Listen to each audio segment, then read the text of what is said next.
যুদ্ধবিধ্বস্ত সিরিয়ায় রচিত হলো এক নতুন ইতিহাস।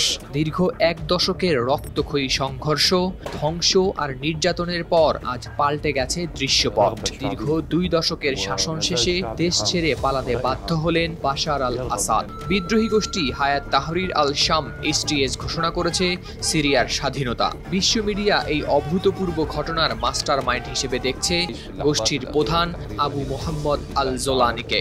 কিন্তু কে এই জোলানি? কিভাবেই বা তিনি দিলেন এত বড় আন্দোলনের নেতৃত্ব? 1982 সালে সৌদিতে জন্ম নেয়া আবু মোহাম্মদ আল জোলানির আসল নাম আহমেদ হুসাইন আল শারা। 2003 সালে আল জোলানি ইরাকে গিয়ে যোগ দেন আল কায়েদায়। এরপর যুক্তরাষ্ট্রের সেনাদের হাতে গ্রেফতার হয়ে 5 বছর কাটান বন্দি জীবন। 2011 সালে সিরিয়ার গৃহযুদ্ধের সময় তিনি ছাড়া পেয়ে প্রতিষ্ঠা করেন আল কায়েদার সিরিয়া শাখা আল নুসরা ফ্রন্ট।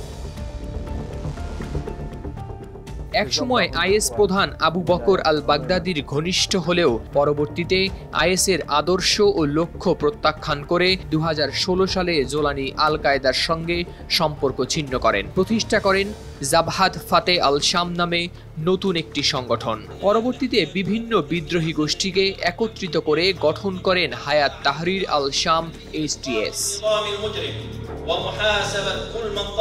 HTS এর কার্যক্রম শুধু সামরিক অভিযানেই সীমাবদ্ধ নয়। 2017 সালে তারা ইডলিব অঞ্চলে প্রতিষ্ঠা করে সিরীয় স্যালভেশন সরকার। প্রশাসন পরিচালনা, শিক্ষা, স্বাস্থ্যসেবা এমনকি অর্থনৈতিক ব্যবস্থাপনাও ছিল এই গোষ্ঠীর হাতে। তাদের লক্ষ্য ছিল সিরিয়াকে বাশার আল আসাদের শাসন থেকে মুক্ত করা এবং ইসলামিক আইন অনুযায়ী দেশ পরিচালনা করা। কিন্তু বর্তমানে তিনি আন্তর্জাতিক খেলাফতের ধারণা থেকে সরে এসে মনোযোগ দিয়েছেন সিরিয়ার স্থিতিশীলতা প্রতিষ্ঠার দিকে।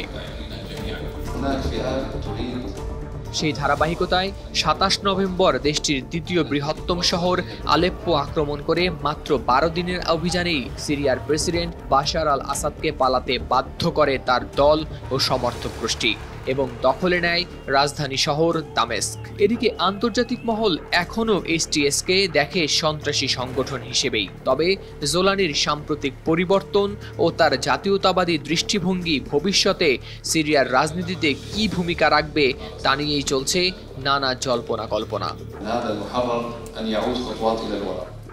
হাওলাদার শামীম, RTV।